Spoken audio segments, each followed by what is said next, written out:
cut me too deep. I think I'm dying here, man. Welcome to the 3B Video Deep Cut Podcast. Watch a few movies, take a few notes. It was fun. Aw, yeah, it's that time again for another bi-weekly podcast with your hosts, Rotten Roger DeMarco and... I just don't want to become the devil's bitch. I want to be evil. Evil Dead 2013. I've always been evil. I've always been the caretaker here, sir. It's true. You've always been here. You've always been in the back room. But here we are, almost done with the Evil Dead franchise. We got another podcast coming up in 2 weeks where we will be covering the Evil Dead game. But finally, we are here to the Evil Dead remake, reboot, reimagining, whatever it is you officially want to call it. It's another entry in the Evil Dead franchise, and it's awesome. So I'm ready. I just watched the Bruce Campbell one again. You telling me they remade Evil Dead? Oh, shit. Completely unprepared. No. Oh, yes, 2013. The year we got this Evil Dead remake. I guess that's how you differentiate this one is we have the Evil Dead 2, Army of Darkness, aka Medieval Dead, and then we just have Evil Dead. Mm-hmm. They took out the. Yeah. So minus the. Yeah. Takes it into a whole different direction. Easier to find on streaming services, right? Because at that point in time, it was alphabetical. So if you put the in front of it. My God damn it. You're all the way down at the tail end of the alphabet, man. Finding the wrong one. But I remember when this movie came out in 2013. I actually got to the theater to see it. I was, I would say, lukewarm hyped. I wasn't like, I've got to be first show of the day, Freddy versus Jason style hype. But I was like, I think I'll go see that when it comes out. And I'm pretty sure this is the arms folded era for you, Raj. It sure was. So I'm the exact opposite. I was beyond hyped. Really? Evil Dead, The Evil Dead is one of my favorite movies of all time. So I was so ready for a very dark, gnarly Evil Dead movie. You're a complicated guy. Get to the theater, and I don't know whether it was because we saw it at a midnight screening the day before it opened. We had to drive a long ways away because we knew some people who owned a theater, like a small mom and pop theater, like 80 miles away or something. So we drove to this theater. They unlocked the door, let us in, we get popcorn, they fucking juice it up. We're ready to go. Let's watch this movie. And I just don't know if it was the combination of the long drive, the late night. I've heard this. The people. I've heard this reasoning before. Yeah, the people who ran the theater. I'm not sure if I just wasn't vibing, right? And so the whole movie, I was grumpy Gus, arms folded, Raj, and then you get home about 3 o'clock in the morning, and I just was like, man, I need to watch The Evil Dead, because that sucked. That sucked so bad. And then when it came out on Blu-ray and DVD, I bought it day one. And then my opinion completely changed immediately. So I don't know. I think we just found the root cause for why we occasionally will go down that route of being like, did you see that? Like, yep, didn't like it one bit. And like, you said, we're gonna buy it. And like, yeah, because my opinion might change. It changed at one time. Maybe it'll happen again. Will lightning strike twice? Will I like The Fog the second time around seeing the remake? No, but you had that hope. That was your hope. That I feel like I've figured out a bit more into the psyche of Raj, and that's the hope every time. Is he hopes he has the Evil Dead experience again with something he doesn't like, where something will, whether I'm in a different place in my life or whatever, it will connect with me a little bit better. And Evil Dead definitely did that for me. Once I got it home and was in my own house and had the lights down and had my own snacks and just really got to absorb the movie, I'm like, oh, the Delta, the cabin looks great. The Deadites are fucking incredible. Like, The gore is so good in this movie. I don't know. I have no answer for why I didn't enjoy it the first time around. But this happens to be a movie that I watch at least once a month. At least. Oh, jeez. I don't get to it too often. I don't know for whatever reason is. The wife's not a huge Evil Dead franchise fan, so getting one of these movies on, I kind of have to do it, and already have started it before she's conscious or aware of it being on. So then she can't really. She would feel bad if up on like 20, 30 minutes in, she's like, "Can we watch something else?" She'd be like, "You know what? Just go ahead and finish it, but."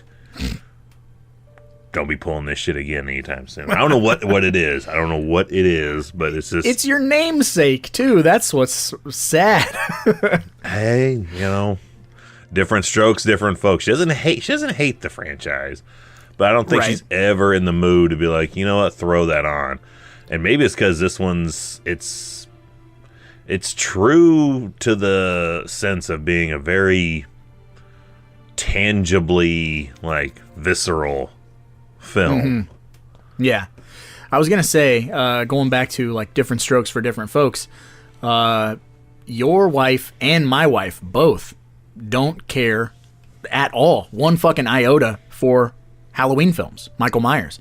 And I think you and I, especially over the past like 5-6 years, have kind of like, because we did the Halloween marathon that one year on Halloween, like I don't even remember what year that was, but man, what a benchmark, like, weird thing we decided to do. This is all before the 2018 movie came out. So, yeah, one Halloween, on top of doing regular trick-or-treating duties, Raj and I both in separate locations were like, let's watch every movie in the franchise, including Halloween 6, twice. It was 2018 because Halloween 2018 was in theaters, so that's why we weren't able to watch it at home. So I remember that vividly, and I gained about 19 pounds overnight because I was like, not only am I going to watch every Halloween movie, I'm only going to eat candy and drink soda. No real food that entire day. And boy, the next morning at work, I wanted to die. You can tell, like, for a while at least, I know you had the snaps saved that we were sending back and forth, and you just can see the progression of the madness as the night went on. Like, we begin that night much like Evil Dead, like, yeah, let's help our friend get off heroin. By the end of the night, we're like, I'm cutting my arm off with with this saw here. That's only because I had to end the night with fucking Rob Zombie's Halloween 2, but... Oh, yeah, that was the worst. Actually, no, didn't you save Halloween 6, the producer's cut, and ended with that? Oh, that's right, that's true. That's how I had to do it. So, but by that time, I was completely fried. John, you had a better run, because I tried to end with Halloween 2, H2, and I watched Halloween, The Curse of, just back to back. Ugh. Yeah, and when it ended, there were like birds chirping, like the sun was getting ready to come up. It was clearly like 4 a.m. Yeah, and I had to be at work at 6, and I was like, I fucked up big time. Oh, you didn't? You don't take my route. I don't work like 2 days before Halloween, and I don't work at least 2 or 3 days post. They wouldn't let me. They threatened to fire me if I missed the day after Halloween. So they know. Fuck them. But either way, back to Evil Dead 2013. Do you want to, I know the plot synopsis is fairly similar to The Evil Dead. There's a little bit of a tweak to it.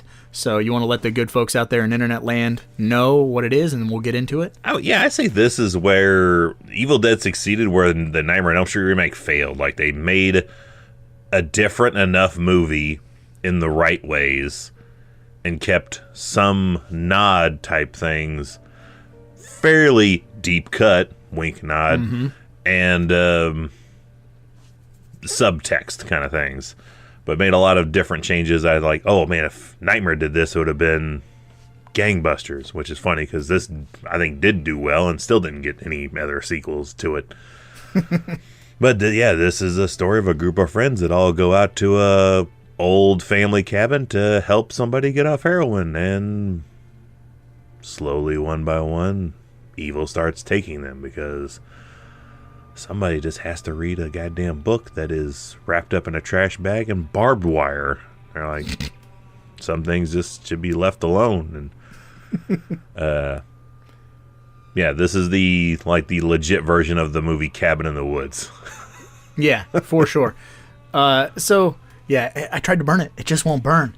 Which if you can't burn it, couldn't you like dig like a 6-foot hole, throw it in there, and cover it in Quickcrete? Or do you think it would float to the top? Like, I mean, you can't burn it. Why wouldn't you just rip it into small pieces? Just put it through a shredder. Just sit there and just shred it bit by bit by bit by bit. Be that dude from the Langoliers and just rip pages and make orgasm faces the whole time you're ripping the pages out of the book. There's other ways to do things other than burning things. That's true, but nobody seems to explore them in this movie.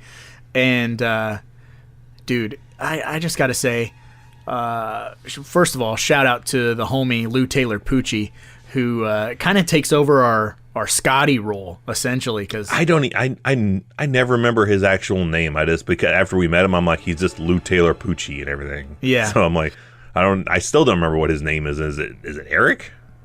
I also forget. I think Eric's the lead guy, but Lou Taylor Pucci, man, he gets put through the goddamn ringer in this movie, and where it's different from The Evil Dead or Evil Dead 2 is in both of those movies, even though the first The Evil Dead is more of a horror movie, some of the violence is still like right there on the edge of Three Stooges. You know what I mean? Where like you can almost be like, haha, that's hilarious. The torture in the first movie is all psychological. The physical damage in the first movie is Bruce Campbell can't get a flimsy ass Target bought bookshelf off of him. In 2013, yeah. Lou Taylor Pucci is not really psychologically abused, but goddamn, is he probably the most physically abused person? He's right there with the chick from Austin Powers. Why won't you die? Yeah. Yeah, no, he is getting just fucking shredded nonstop through this movie, which that's the other thing about this movie that I tend to really, really lean into, which again, when I saw it in theaters, just wasn't vibing. But just the overall tone of this film, it's so heavy, like a soggy blanket. It's so hard to explain, you know what I mean? Like soggy blanket, that sounds way worse. Yeah, the atmosphere in this movie, and there's a perfect moment, which I believe they used in the trailer, if I'm not mistaken, where the lead says, don't worry, everything's going to be fine. And Lou Taylor Pucci goes, is it? Because I don't know if you noticed, but ever since we got here, things have been getting worse. I feel like that was in the trailer. That was in at least one of them. That's like the whole point of this movie is... it has a similar tone to like Pet Sematary. Like, at the beginning of Pet Sematary, when they get there, it should be happy, but it's not. Like right from jump, like when Ellie gets hurt on the tire swing, and it just progressively gets worse and worse and worse and worse. And that's how this Evil Dead is for me. It's like the whole time you're watching it, you just kind of feel like you should scoot back in your seat just a little bit something's more. Coming. Mm-hmm. Although, and part of that is just the set design and just the environment in which they're shooting in. Flawless. Which looks very, very similar to like the natural aesthetic that's in the Ash vs. Evil Dead series. I, on the other hand, love it. Like it's kind of rainy and misty where they are, and beautiful, just green trees and nature all around. I'm like, I dig that, but I can sense, and other folks probably like, there's a dark, ominous like presence to this place, and I don't know why these group of people all decide this cabin is where they should go. I guess they make it's their family cabin. Yeah, they make that excuse that it's the family cabin. I was like, I'm like, when was the last time they were there? This thing looks about as decrepit as the original Evil Dead cabin, but group of friends all go there because our not lead, Mia, has a bit of a drug problem, and she's going to go ahead and go through I guess the 3 days, like the first 3 days are the worst, or week or whatever. I don't know how long they plan on staying there, but they're like, right. I saw Walk the Line. I thought it took forever. I saw the episode of My Name Is Earl. I think it's 3 days. After you get past the first 3 days, then it's all downhill. So It's all gravy from there. Yeah. Kicking heroin. So she's gonna go cold turkey. She brings the last bit of her heroin with her. They dump it in a well, and they're like, "All right, Which is their water supply. Let me just. That's the whole movie. I don't know. They're all fucking high on heroin. So it's cabin fever then. Yeah. Yeah, I don't know if heroin would increase or decrease the quality of the water if it's coming from that well. They're like, yeah, let's hold up in this cabin while she goes cold turkey off heroin. That should be a great idea. I can't imagine. Yeah. Imagine a better way. I'm just looking forward to a wonderful weekend. Yeah, you're about to get it too. Because coincidentally, before our group of 20-somethings arrive at this cabin, we get the little prologue of a bunch of locals, I would assume. Straight out of the hills have eyes. Yeah. And they're the good guys. That's the flip. Yeah, killing a possessed deadite in the basement of this cabin. And so obviously it's like they used the book to try to expel the Kandarian demon from the girl in the opening sequence. But when it fails, they just bail and they leave all that crap in the basement. I don't know. Was that the possessed girl or was that the group of locals that had all the dead animals hanging in the basement? I think it was probably the locals. I think there was probably something in the book. We needed this aesthetic about animal sacrifice. Like they set out for the locals to start wrangling cats and dogs, and we got to hang 33 of them in the basement, all in a spiral pattern, in order to do this right. And worst case scenario, we're gonna burn her. Mm-hmm. Yep. Which I saw that coming the first time that I saw the movie. I was like, she is 100% a deadite, because that's just kind of the motif of the films. But what I wasn't prepared for was the new look of the deadites. And if you listener have listened to Evil and I long enough, or if you're new, we have a thing about the look of Reagan in The Exorcist. And basically every single deadite in this film kind of has that look. A little bit. I think Jane Levy has the best look of it, which one of the things that irritated me is that's in the trailer, her doing the "we're gonna get you, not another peep" line, not really in the regular cut of the movie. Right, it's in the 2-disc special edition cut, which our Techman remix actually owns. It bumps the runtime up like 7 minutes or more, but that sequence is in there. It irritates because I just have a Target brand steelbook that came out. I don't even have the steelbook. I just have the it's got a slip cover, but like the first fucking cardboard. The first edition of the Blu-ray that came out. So eventually I'll buy that 2-disc because I want all the deleted scenes. I want that extended cut for sure. I want things. Give me more things. Yeah, and so you already brought it up, but I have seen way worse dead animal props. Let me just say that. Some pretty good dead animals in this movie. Yeah, pretty good. I mean, that's probably one of the odd driving factors of it not getting played more here is, you don't see anything. We do get a dog getting just beat to death, which has the weirdest goddamn dog name I've ever heard in my life. Grandpa? Like, what the fuck? You're gonna wake up Grandpa! I was like, who the hell decided on this? And they're like, is this dog just living there on his own? Did they forget the dog? Did the dog come with David? Yeah, the brother brought the dog. Which, that actor's name, I love his real name, Shiloh Fernandez. Definitely sounds like some guy's trying to hook up with your wife while he's repairing the cable kind of thing. But what was your thoughts I know this is arms folded Raj, but what was your thoughts when you first saw the crew, the cast and everything, and then you saw this guy David come out, which I don't know if you got the impression as I was like, oh, this is probably supposed to be our Ash. I'm not sure if I'm sold on him, like from first appearance. He did grow on me, and they totally pull a complete swerve bro with the end, which is I actually like. The old okie doke. Yeah, It's a really the structure of this movie, phenomenal. Let me just say that. There is one thing that I would change, which I will get to after I answer your question. Yeah. As far as David goes, right? I'll say this: a good leading man, handsome, strong, not a bad actor. But in all honesty, I just was assuming that all of these people were meat for the beast. Like I was like, no one's making it, because I had that in the back of my head about how the original The Evil Dead ends.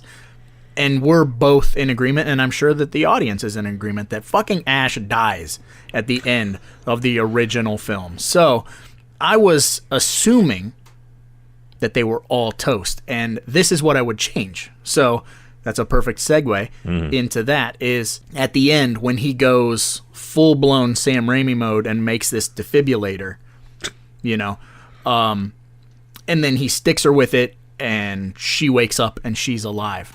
Right, and everything's okay. He goes back into the house, into the cabin, and when I was watching it in theaters, I was like, she is not normal. Like, she's not back to normal. Trust no one. Like, yeah, and so I just had this thought that he was going to go in, and the Lou Taylor Pucci Deadite was going to attack him, and he was going to try to get out. And when he opened the door, she would be a Deadite too, and like the cabin is burning. You know what I mean? Like I thought it was like, oh, he thought he saved her, and that was going to be a swerve bro moment. But that's not how it happened. But I was assuming that everyone was going to die right there at the end. So, see, I would have my flip would have been I would have had David go out on the shield moment, but I would have had Lou Taylor Pucci clinging to life and survive with Mia. like he doesn't do anything the whole finale fight. Like leave the whole finale fight as it is. Like have her just assume he's possibly dead, but she just rolls up to his fucking beat the shit almost corpse after she's defeated evil, and he's like, I'm not dead yet. I'm not dead yet. I don't want to get sick. I don't want any of us to get sick. But you two fucking fuckers insist on touching her. That guy does deserve to die if he was in any horror movie he's in. But I don't know how. I couldn't give it to anybody else. I had to give the brown panty to Lou Taylor Pucci because he's just. Oh, that's 100%. He's so good. I'm not even sure he's dead when he is dead. Like when he just lets him kind of float away in the water. I'm like, we're not sure he's dead. Like I thought he was already dead 3 times. But he comes back as a Deadite at the end, so officially. Or not. I'm not sure. He might just, just sleep in his eyes or something. That's what heroin water does to your face. Speaking of Deadites, though, I know we had this conversation when we talked about Evil Dead 2 and how, you thought that the Henrietta battle at the end was enough. And that the big, like, meatball that comes through the front door. The face of evil. Yeah, the face of evil. So which do you prefer? Do you prefer that meatball at the end of Evil Dead 2, or do you prefer the big baddie, quotations, at the end of the Evil Dead remake? Because the one that comes out of the ground with the blood and is, all over Mia. Okay. Okay. I got this. I totally got this. The precursor, like the wrestling entrance of the big baddie for 2013 is fantastic. It is like when the rain of blood begins. It's like a stomach drop, like, fuck. There's it's something else. It's coming. And then kind of the confrontation with this being is fairly easy to defeat. Just a chainsaw straight to the face. kind of thing. Crawling. It crawls the whole time. This has power, but doesn't have much power. And the intro to Evil Dead 2's big evil tree face is funny, but I would say probably has more of a fighting chance than the 2013 one did, even though it doesn't do anything either. But at least this thing tips the vehicle over on Mia, and she has to rip her own hand off, which this movie also has a good amount, I would say, of Jackass quality cringe scenes in it. Gore? Oh yeah. No, just stuff. It's like, where you gonna? Where you go? It's like watching dude get his tooth ripped out from a fucking Ferrari in Jackass. Like we have Mia running her tongue on a box cutter. That's real good. We got of course, we got the arm getting sawed off with with like the turkey carver or whatever. Yeah, the ham carver, which I'm like, bullshit. My fucking electric chainsaw won't even cut shrubbery outside. Like this little fucking Sears bought meat cutter is gonna go through bone and muscle. So which one do you think is worse? Because there's so many good cringe-inducing moments. For me, it's got to be Lou Taylor Pucci getting the fucking hypodermic needle, like pulling it out of his eye. Fuck you. That's bad. Her ripping her own hand off is pretty rough, just because of how they have the camera angle on it. But oddly enough, and I even had to make this comment because Colt 45 actually covered this a few months back, and they discussed it in there, and I had to message Beat him down and say that hurt me so much it still hurts me. But it's when and it's the pooch. It's when Poochie takes that full flat back on the edge of that toilet.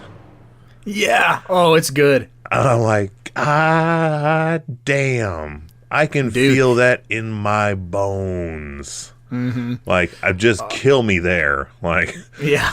I might welcome getting stabbed in the eye just to have pain somewhere else, because I can feel that toilet shot. That is the worst goddamn hit in the movie for me. Everything is bad. They're all bad, but the one that hurts me the most is hitting that toilet. Some True Lies shit. That fucking bathroom showdown. That's burn notice logic. I always have a fight in the bathroom. There's lots of hard surfaces, and porcelain is no goddamn joke. It is very hard. It is very unforgiving, and when it is cut, it is sharper than glass. Oh yeah. Lots of downsides to fighting in a basement. Number one being you're fighting in a fucking basement.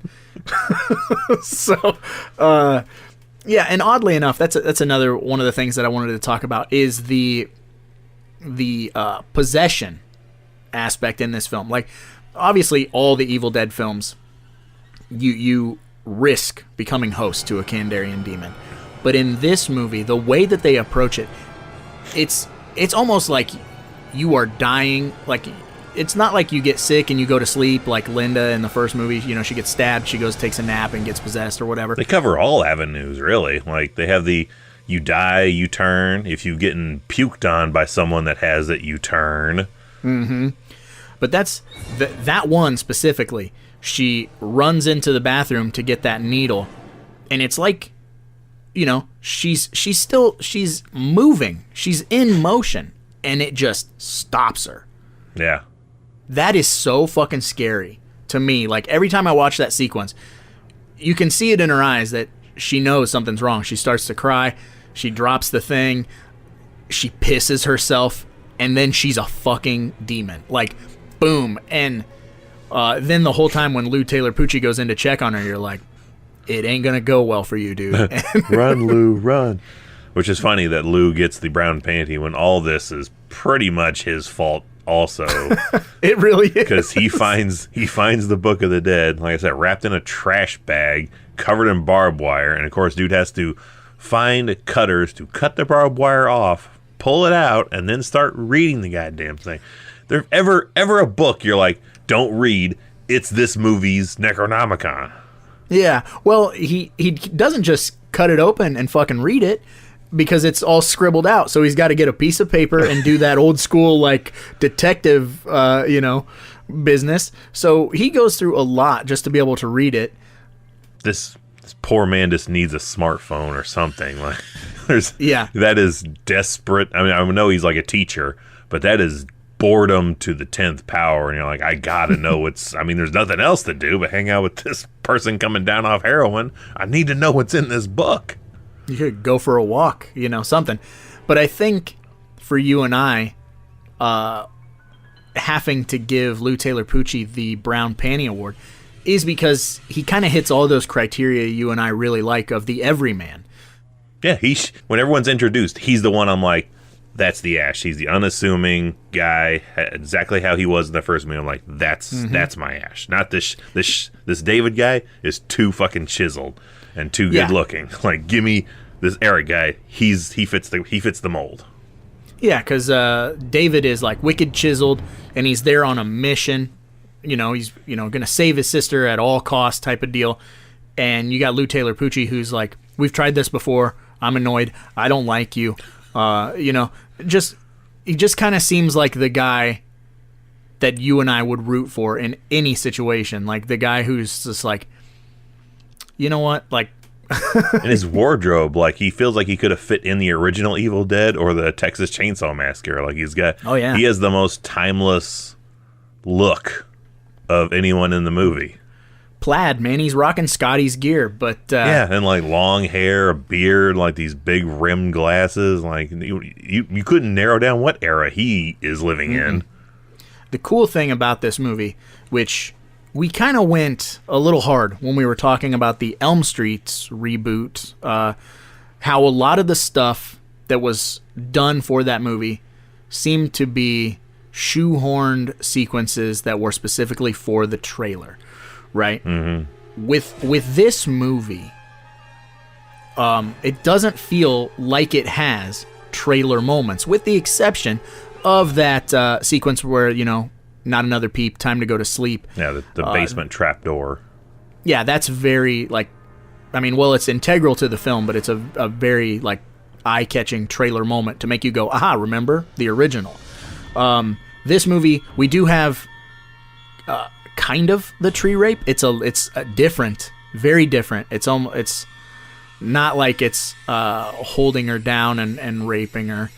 I guess it's holding her up and raping her, so it's different, But yeah, in the first one it comes off more as rape, and this one it comes off like a 70-30, like rape and like possession. Yeah, taking over the body of, or infecting, however you want to slice it. Which Jane Levy, I totally dig her in this movie. I only knew her before this. I knew her from a TV show called Suburgatory, which I think probably lasted the whole season or two it was on.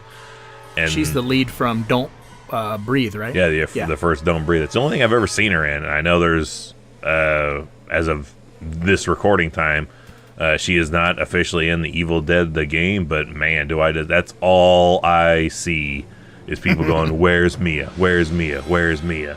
I'm like, forget me anything from this movie. Give me fucking Lou Taylor Pucci and Mia. But all day, and make it so it's like impossible to kill Lou Taylor Pucci.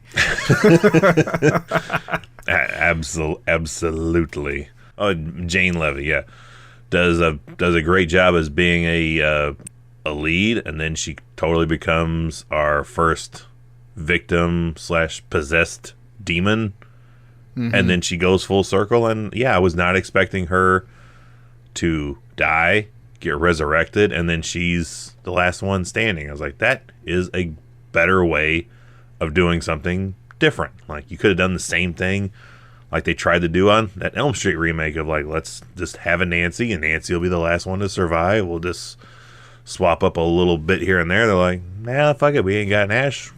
We don't need an Ash. We'll just have a female do it. Yeah. And this is Fede Alvarez, right? So Fede went on to do, tons of great stuff, including Don't Breathe.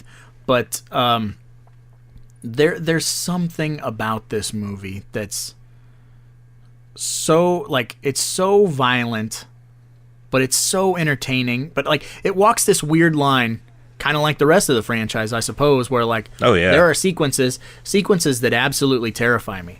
And then there are moments where I'm absolutely laughing and having a good time. But at the whole time, I'm still kind of white-knuckled. It's a really weird tone to describe. And perfect example is dude's girlfriend cutting her arm off with that what the fuck is that thing? Just a turkey cutter? That's what I would call it, a turkey carver. That little electric turkey carver. Because she just has an arm that's infected. You can hear her like in her monologue. I mean, not literally, but you can know what the conversation is in her head, being like, I got this cleaver thing, I should cut my arm off. And we have possessed Mia going, don't cut it off. Mm-hmm. And you're not sure if she's like just fucking with her or like she really doesn't want her to cut it off. And then, she starts cutting it off. And then we have a funny kind of line where she's like, I feel better, as it's hanging on by a fucking tendon. Mm-hmm. And then snaps and falls. Like, horrible, gross, and kind of funny. And it's also, it has a great balance of CG where it works and a lot of practical stuff there. So, which always works. So that's, I think, why it has that good blend that isn't quite working in the Nightmare remake. We don't have in Evil Dead, we do not have the wall scene. Mm-hmm. Yeah, there's nothing CGI standout that's like, well, that's just not going to age. That's what I was going to bring up is, and you already said it's a perfect blend of CGI and practical. It walks the fine line. Look, CGI blood, I'm always going to kind of have a problem with, which is the only real CGI in this sequence is a little bit of CGI blood spilling from her, but it doesn't look so bad as to take you out of it. It just looks CGI enough for you to go, that is not practical, but it's parsley on the plate. It's not the steak itself. Yeah. And boy, that whole sequence, which I got to bring this up because every time we see this in a movie, my wife gets irate. She's always like, that's not how nail guns work, because it has to have compressed air attached to it. And all these nail guns in movies, people are just like running around shooting, and that's not how it works. I've yet to see a nail gun that works like that. I mean, am I doing the Lethal Weapon 2 logic? Like it worked there. That's where I saw it done first. It's got to have air. I mean, you have to have compressed air to shoot a nail through something, let alone shoot it through the air fucking 50 feet into someone's hand or whatever. I mean, if Adam Green can make a gas-powered belt sander, I don't know why we can't make like a gas-powered like nail projectile or... I suppose, yeah. There's the logic, Mrs. DeMarco, if you're listening. But I'm going to be looking this up when we're done recording. Like, this has to somehow exist. Like a non-air compression nail gun. It has to be out there. We are clearly not handymen. We are not handymen, Earl. But I will figure this out. All right. Well, I'll put you on the case. I will figure it out. But despite that, technically not being possible, what a weapon. For real, dude. Like, the threat of that nail gun is awesome. And I also like when David gets shot and is just like, get the gun away from her. Like, bro, you just got fucking shot. And you're just like, he's reacting like that dude from Hard Ticket to Hawaii, like getting shot right in the heart and being like, I've been better, but I'll live. Like, no. I don't know how much worse you could get, but all right. You got shot in the heart with a fucking shotgun, and you're like, I've been better. I'm all right, though. Or you're looking right now, aren't you? Yes, we have the Hilt 274638 GX120 gas actuated, ACTUATD actuated. Fully automatic fastening nail gun package. Okay. Gas. Shit, well, I stand corrected. Gas powered. This thing is cordless. $229. All right, let's buy one. We can get this shit from Home Depot today. And go shoot at ballistic gel dummies. Some of these are going up to like almost $600 nail guns. Some are low, like about $60 to $100. I'm like, those are probably the bullshit ones that she's thinking of. But like a $700 nail. This thing looks huge. Some Patrick Bateman shit. This one here for $230. It's got like a magazine on it. Oh yeah, they should. It's got a full magazine. Like it's the Mac 10 of nail guns. Drive by, which that Deadite straight up uses this nail gun like a Mac 11, just round after round into poor Lou Taylor Pucci. I felt like our buddy when we were playing the game. Oh, he's dead. You can stop now. Just keeps firing into him. Yeah, you may not feel any worse for a guy than you feel for Lou Taylor Pucci in this movie. The abuse this man takes, it is ungodly. Like I said, not psychological. All that lands on David, but man, does Eric to get the brunt end of all the physical abuse. David just has to deal with like, you're not really my sister right now. I'm still gonna bury you alive. Which, let me just say, out of all the things that happen in this movie, the scary stuff, the gory stuff, to me, which this used to be my desktop background, probably the scariest part in this movie for me is when he's burying her, and then it cuts back to her, and she's in the bag. David? And her eyes are open, and she's like smiling. What are you doing? No, not when she's normal, when she's possessed, and she's like smiling at him. Oh. And she's like, whatever she says about like being in hell or whatever, like... the look on her face, dude, that is absolute pure nightmare fuel for me. And I think I've told you, maybe on a podcast, somewhere, maybe not, that I've got a real problem with dead bodies with their eyes open. Yeah, because I've seen a few, and that is something. It's not how it happens in the movies. They don't have the control to close the eyes. The eyes stay open, and the muscles in the jaw go slack, so no one has a closed mouth and closed eyes. And eyes look really weird on dead people. Yep. And the way that sequence is shot with her in the plastic bag and still kind of being able to see her eyes and the sunkenness around her eyes, it's so fucking scary. Nothing even needs, like... I just picture that and I get goosebumps. I just get grossed out. I get freaked out. Every time that happens when I'm watching the movie, and I watch it, like I said, a lot, probably once a month, that sequence comes up, I avert my eyes on purpose. I don't want to see it. I do not like it.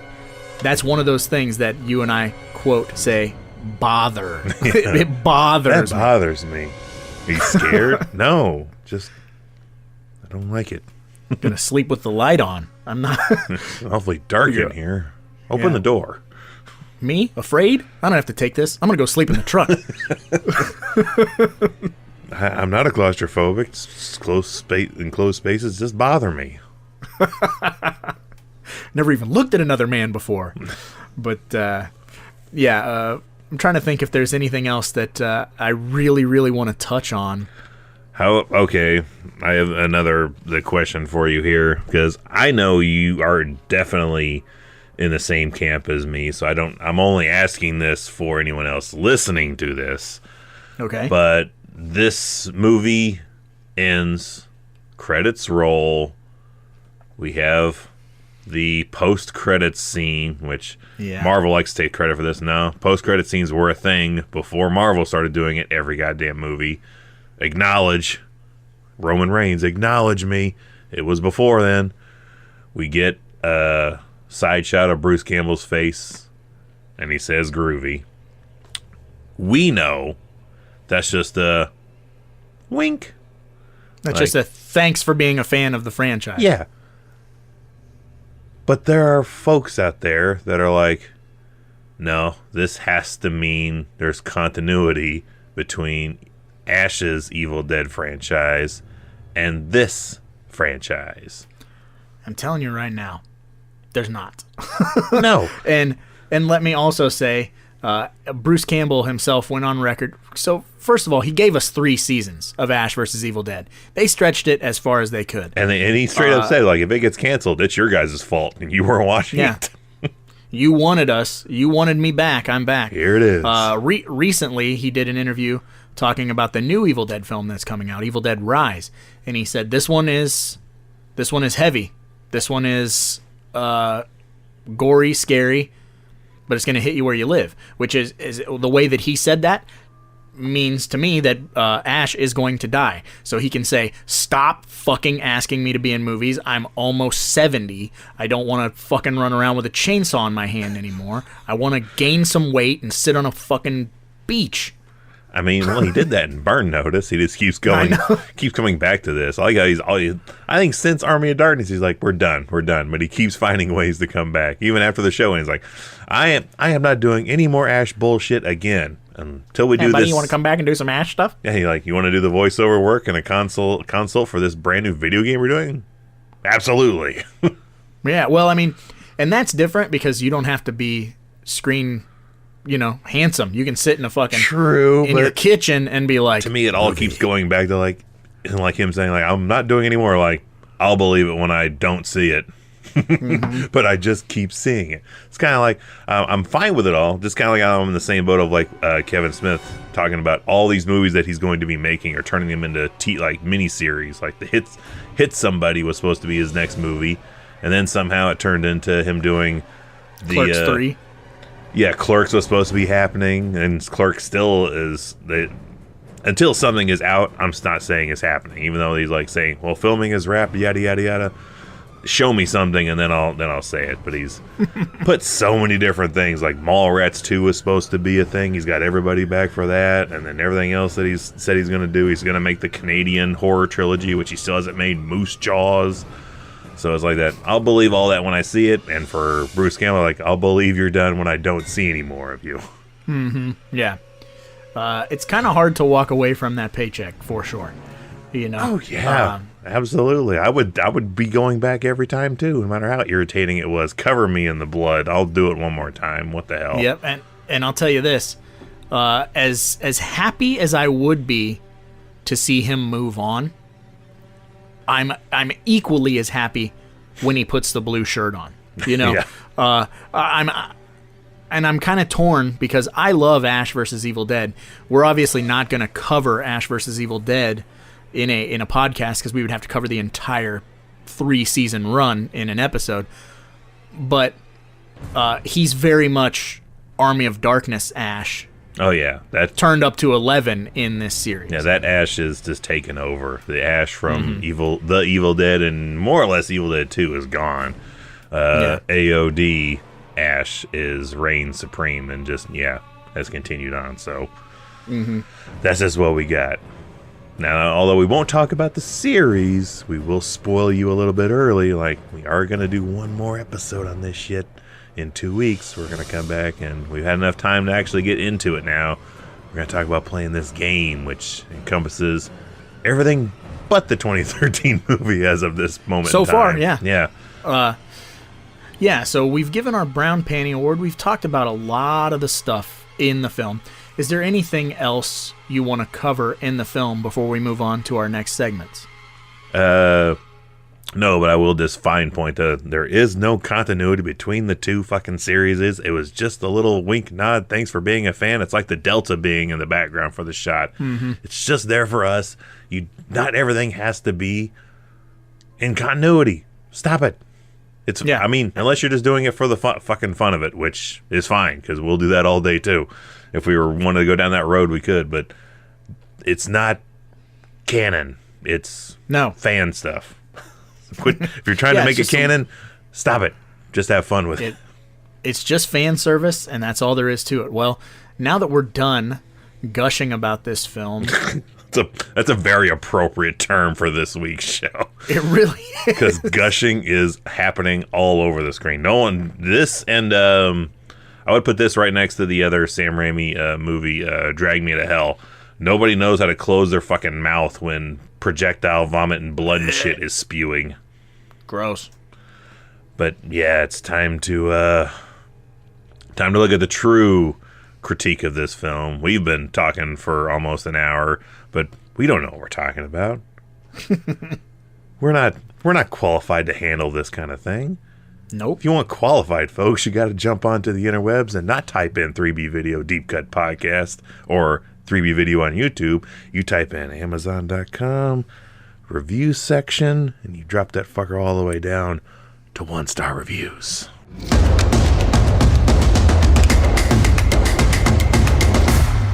Hated it. We got a few on this bad boy, starting with I bet. Yeah, Marissa J. Bradshaw. So MJB on August 16th, 2020. 1 star. Never take a friend's recommendation for a movie. Oof. Well, hell. I had such high expectations for this movie. Instead, I got lousy, stupid, plotless, uninteresting, dull, not good horror. Holy fuck, those are a lot of words I would not use to describe this movie. Didn't like the characters. Loved the first Evil Dead.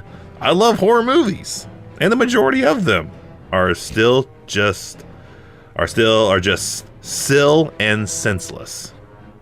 The majority of them are sill and senseless. I'm guessing silly. She just fucked off the Y. Yeah, that's a really harsh review right out of the gate. And I'm going to take that one to heart because I completely disagree. Well, maybe you might Carrie here more on June 21st, 2021. She says 1 star. No. Did not like. That's it. No, did not like. No, did not like.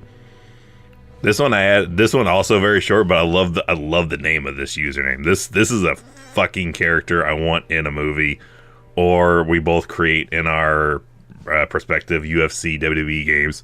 This is from Colorado Ken. Colorado spelled with a K. Oh boy. Colorado Ken, August 26th, 2018. 1 star. Lame. Geesh. This movie shucked. Geese. Geesh. Gish. Geesh. Geese. Gis. Geesh. That's all that Gish, this movie sucked? Gish, this movie sucked. I will never understand the true commitment to the hater to www.amazon.com and then type in Evil Dead and then go down to write a review. He did more work getting to the site to type in his review than he did typing the actual review. Yeah. But I wanted to add it because I love that username, Colorado Ken. Gish. Like, it sounds like an on-reporter type thing. Like, I wish we had a correspondent named Colorado Ken we could get our insight from. Now let's talk to the eye in the sky with Colorado Ken. See, that just fucking rolls off the tongue. This one, I feel, is honest. Okay. And I can get behind this one. This is from Chris on February 26, 2019. 1 star. Horrendous. Don't watch this movie. You won't sleep for days. Okay. That's it? That's it. Well, okay, so he didn't elaborate, but so he's giving it a 1 star because it scared him. Yeah, so that's a hidden that's a deep cut 5 star. Hidden Absolutely. in a 1 star. You're rating a horror movie badly because it did what it was advertising it would do to you. That's like a Siskel and Ebert review of being like, it's a bloody, disgusting mess with a bunch of nudity. Don't go see it. I'm first in line. Like, it literally has... I remember some taglines, I think, after the second run of trailers came out, of it, like, the most horrifying film of the decade, maybe? Something like that. Like, like this movie fucking shocked people with how scary it really is. I mean, were they really ready for it in 2013? I mean, we had the Evil Dead. We had The Walking Dead as a TV show, but it wasn't this splat sticky. And in terms of splat sticky being leaning a little bit more on the splat than the sticky. Mm-hmm. And some urine. So yeah, everyone is freaked out by piss. I don't know what that is. Something everybody does. All about the piss. Something everybody does, and then but no one wants to see. All right.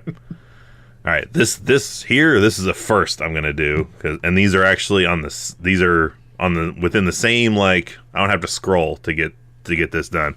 I'm actually combining 2 people on this one. So from Albert Gerber, like the baby food, on February 8, 2020, and Malachi Tullenborn Whoa, that's a sweet name. That dude builds barns. Yeah. Is that a Talaborn brand? That's a top Talaborn shelf brand whiskey. barn.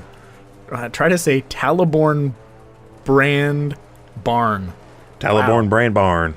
And it's Talonborne. Talaborn. Dear God, And it's then- Jason Bourne. And his was on January 31st, 2020. So both of them, same exact 1-star review. 3 simple words. No digital copy. And what year did you say those reviews came? Both in 2020. A month apart, basically. So if you bought the edition that I bought, it has a digital copy, but here's the fine print about those digital copies they expire. Yeah, so which is another bullshit reason why digital copies are trash. Yeah, once I finally jump off that bridge of like building my digital library just for the hell of it, I had to throw out so many papers that had digital copies in it just because they said they already had expired, which is weird because some of them still worked. Like I would still try it to see if they had worked just because. Some of them actually still worked. Other ones did not. Like the Batman Nolan series, limited time to get the trilogy digital copies. Still, I was like, fuck it, I'm trying it. And they all worked. But I tried the Batman 66 TV series digital code that also had a time stamp on it. Did not work. Huh. Never know. Yeah.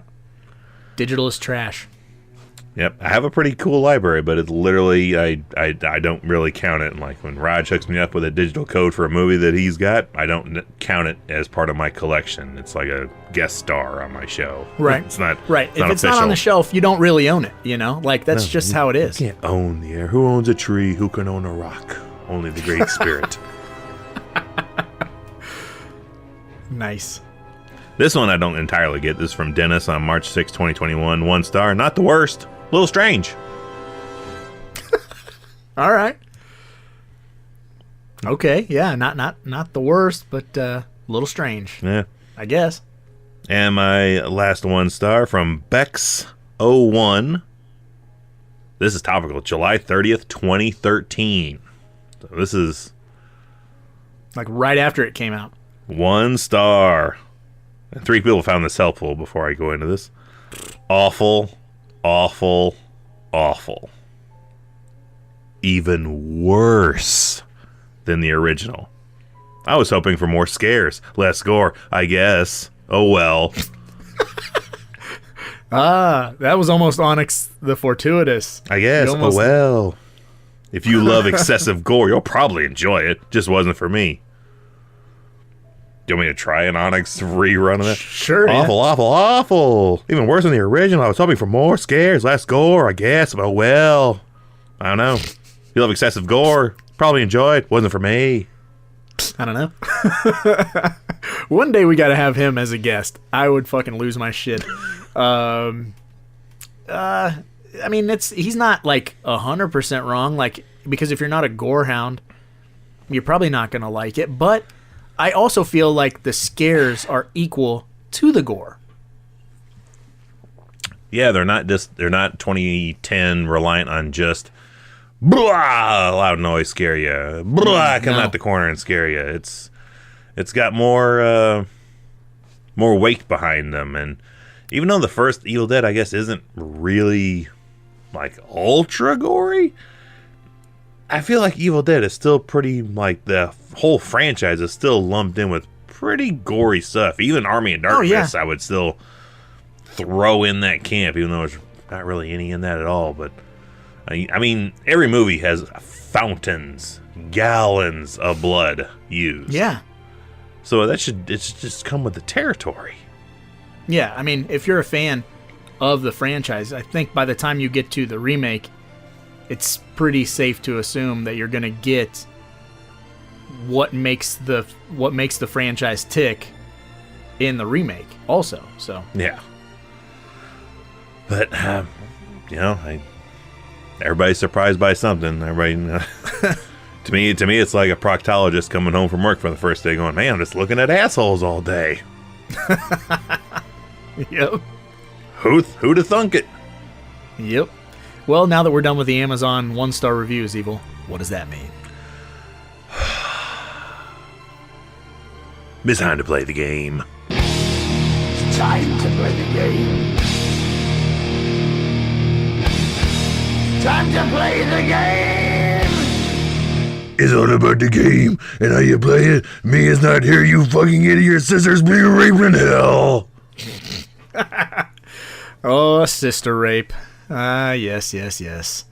If you're new here, welcome. And you're probably scratching your head wondering, what is the game? Well, allow me to let you know. The game is a deep cut in and of itself, where you have to pick a prop from the film that we are covering, but it cannot be a well-known prop. And since we're covering the Evil Dead franchise, minus Ash this time, don't say the Delta, don't say the cabin, I guess. Those are two fucking low-hanging fruit things. The chainsaw. You can't say the chainsaw. You can't say that. You gotta pick a deep cut, because, as Evil likes to say, you go deep. Or you get the fuck out of my cabin. So, I think I'll go first. I had a few that I was kind of toying around with, but I'm gonna omit one because based on our conversation, I think I know what you're gonna pick. Oh boy! I need to know what you think I'm gonna pick before I say. Okay, so I'm gonna go with my first impulse of what I want is the dead dog prop of Grandpa. My second that I feel like I need is the broken hypodermic needle. But what I thought you were going to pick, which is why I'm omitting it, is the back of the toilet, the tank lid. He bashes his girlfriend's fucking skull in with. I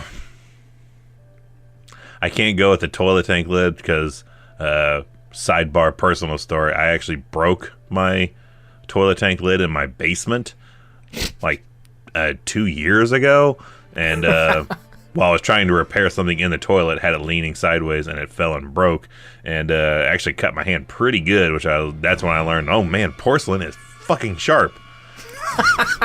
And I still don't have a toilet tank lid that fits this goddamn toilet because it's got aluminum foil over it, right? Yeah, I just put foil over because I'm like, because that was my, at the time, temporary fix. I was like, I'll find a toilet. How hard can it be to find a toilet tank lid? I see people throwing toilets out on the side of the street all the time. Like during big trash days, like I can find a toilet tank lid. I'll just grab one off the street. I've grabbed like 3 tank lids. Not a damn one fits this fucking toilet. So the last thing I want is another goddamn toilet lid. So my prop is, because I feel it has just as useless of symbolism in this movie as the goddamn original movie, I'm taking now the wood-carved necklace of Mia. Ah, excellent. I thought maybe you would take the bag of heroin. What kind of person do you think I am? Got to get that to Nordberg. You have to give me a couple of days on that one. Oh, man.